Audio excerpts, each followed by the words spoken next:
ఒక సోషల్ మీడియాలో ఈ విధంగా జరుగుతుంది చర్చ అని నాకు వాళ్ళు లింక్ పంపగానే నేను ఓపెన్ చేసి చూడగానే ఏం జరుగుతుందంటే మార్పు మొదలైందనే ఒక సోషల్ మీడియా హ్యాండిల్ అపన్న హస్తం అని కాంగ్రెస్ చేయి గుర్తు ముద్ర వేసిన కాంగ్రెస్ హ్యాండిల్లో నా పేరు మీద ఎందుకోసం అంటే మంగ్లీ గారు ఏదైతే మొన్న రాత్రి నుంచి జరుగుతూ ఉందో మంగ్లీ గారు ఇచ్చిన పార్టీలో నా విధంగానే ఒక వ్యక్తి అక్కడ నిలబడడం జరిగింది. మీకు చూపిస్తా ఉన్నా ఇలాంటి ఫోటోను చూపించి ఇక్కడ హైట్ ఉన్న ఫోటోను చూపించి ఇది రాజీవ్ సాగర్ బీఆర్ఎస్ నాయకులు అక్కడ పార్టీలో అటెండ్ అయిన చెప్పి నిన్న సాయంత్రం నుంచి కాంగ్రెస్ వాళ్ళు దుష్ప్రచారం చేయడం జరుగుతూ ఉంది.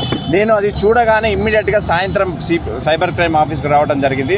వాళ్ళు కొన్ని చట్టాలు మేము ఇది తీసుకోము, పోలీసు మీరు ఖచ్చితంగా కోర్టు నుంచి రావాలి అని చెప్పడంతోనే ఎవరైతే మా మోహన్ రావు గారైనా మా భరత్ అన్న వాళ్ళ దగ్గర సంప్రదిస్తే మీరు ఖచ్చితంగా ఉదయం రండి, మనం ఏ విధంగా వాళ్ళు తీసుకోరో మన అడ్వకేట్ల ద్వారా మళ్ళీ కంప్లైంట్ ఇద్దామని రావడం చెప్తే నేను ఈరోజు మళ్ళీ ఇక్కడికి రావడం జరిగింది. ఈరోజు ఏసీపీ గారి దగ్గర కంప్లైంట్ తీసుకొని మాకు ఎండార్స్మెంట్ కాపీ ఇవ్వడం జరిగింది. నిన్న నేను సాయంత్రం ఇక్కడ అదే సిసిఎస్ ఇక్కడ సైబర్ క్రైమ్లో ఉండగానే తెలుగు స్క్రైబ్ అనే ఒక పేపర్ హ్యాండిల్లో తెలంగాణ స్క్రైబ్ అనే పేపర్ హ్యాండిల్లో నేను సాయంత్రం ఇక్కడనే ఉన్న సిఐ గారి కంప్లైంట్ ఇస్తున్న సమయంలోనే కేసును రాజీవ్ సాగర్ని అదుపులోకి తీసుకున్న పోలీసులు అని నేను సాయంత్రం ఈ విధంగా తెలంగాణ స్క్రైబ్లో పెట్టి అధ్వానంగా ఒక దళిత సామాజిక వర్గం నేతకు చెందిన వ్యక్తిని నేను కష్టపడి ఈ స్థాయికి వచ్చిన కావాలని ఎవరు చేస్తున్నారో నేను ఖచ్చితంగా వాళ్ళని వదలను. వాళ్ళ పేర్లు వాళ్ళ ఫొటోస్తో సహా నేను తీసుకోవడం జరిగింది. వాళ్ళు ఖచ్చితంగా నేను ఎట్లా శిక్ష చేయాలి, వాళ్ళు ఎవరు దీని వెనుక ఉండి నా మీద బురద జలాలని ప్రయత్నిస్తున్నారో నేను వాళ్ళని మాత్రం ఖచ్చితంగా వదలను. పార్టీ నాకు అండగా ఉండేది. పార్టీ నుంచి అడ్వకేట్లు గారు ఏదైతే లక్ష్మణ్ గారు కావచ్చు, భాస్కర్ గారు కావచ్చు, ఇంకో వేరే అడ్వకేట్లు అందరూ కూడా వచ్చి పార్టీ నాకు అండగా ఉంది. ఖచ్చితంగా ఇలాంటి ఇంకా రాబోయే రోజుల్లో మా మీద జరుగుతుంది. రేవంత్ రెడ్డి గారికి ఒకటే చెప్తాను, మీరు కొట్లాడుతుంటే డైరెక్ట్ కొట్లాడుకోండి.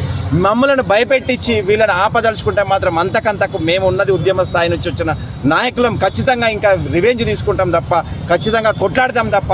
ఇంకా నాకు నిన్నటి వరకు ఒక కొంచెం కామ్గా ఉన్నా కానీ ఇవాళ నుంచి ఇంకా ఎక్కువ గట్టిగా మాట్లాడతా, ఇంకా ఎక్కువ గట్టిగా కొట్లాడతా, ఇంకా ఎక్కువ కేసీఆర్ గారి మీద కానీ, కేటీఆర్ గారి మీద కానీ, కవిత గారి మీద కానీ, హరీష్ రావు గారి మీద ఏది జరిగినా కూడా మేము ఖచ్చితంగా కొట్లాడుతూనే ఉంటాం. మా మీద మీరు ఎంత బురద జల్లినా మేము తుడుచుకుంటానికి రెడీగా ఉన్నాం. ఎందుకంటే మేము ఎటువంటి పార్టీలకు పోయే వ్యక్తులం కాము. కనీసం ఆమెకు నాకు వ్యక్తిగతంగా కూడా పరిచయం లేదు. ఆమె నన్ను గుర్తు కూడా పట్టిన వ్యక్తి. ఆమె పేరు చెప్పి నన్ను బదనాం చేయాలనే ప్రయత్నం చేస్తున్నారు. ఖచ్చితంగా ఖబర్దార్. నేను ఏదైతే వీళ్ళు మార్పు మొదలవుతుందనే హ్యాండిల్ని వాళ్ళని ఖచ్చితంగా నేను కోర్టు నుంచి వాళ్ళకి కఠిన చర్యలు తీసుకునే విధంగా తెలంగాణ స్క్రైబ్ వాళ్ళు ఒక్కసారి ఆలోచన చేయాలి. ఒక వ్యక్తిని మీద దుమారం చేసేటప్పుడు వాళ్ళ జీవితాలు ఏంది, వాళ్ళు ఎంత కష్టపడి ఈ స్థాయికి వచ్చారు. అనవసరంగా మీరు ఒక పేపర్ మీద రాసేయటం వల్ల మా కుటుంబాలు కానీ ఎంతమంది ఇబ్బంది పడతారో అని ఒకసారి ఆలోచన చేయాలి. ఖచ్చితంగా వాళ్ళని కోర్టు పోయి వాళ్ళకి శిక్ష పడేంత వరకు నేను వెంపటి ఉంటా. మీరు ఎన్నిసార్లు ఇట్లాంటి బదనాం చేసినా కూడా పార్టీ కోసం మేమందరం ముందు ఉంటాం.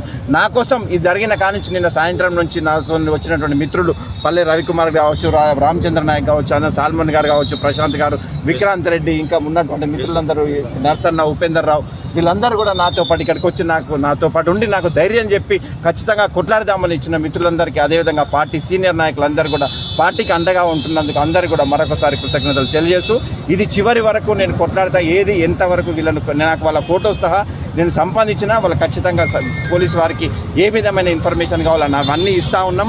అవన్నీ ఇచ్చి ఖచ్చితంగా కొట్లాడే వరకు ముందుకు పోతానని తెలియజేస్తా ఉన్నాను. జై తెలంగాణ.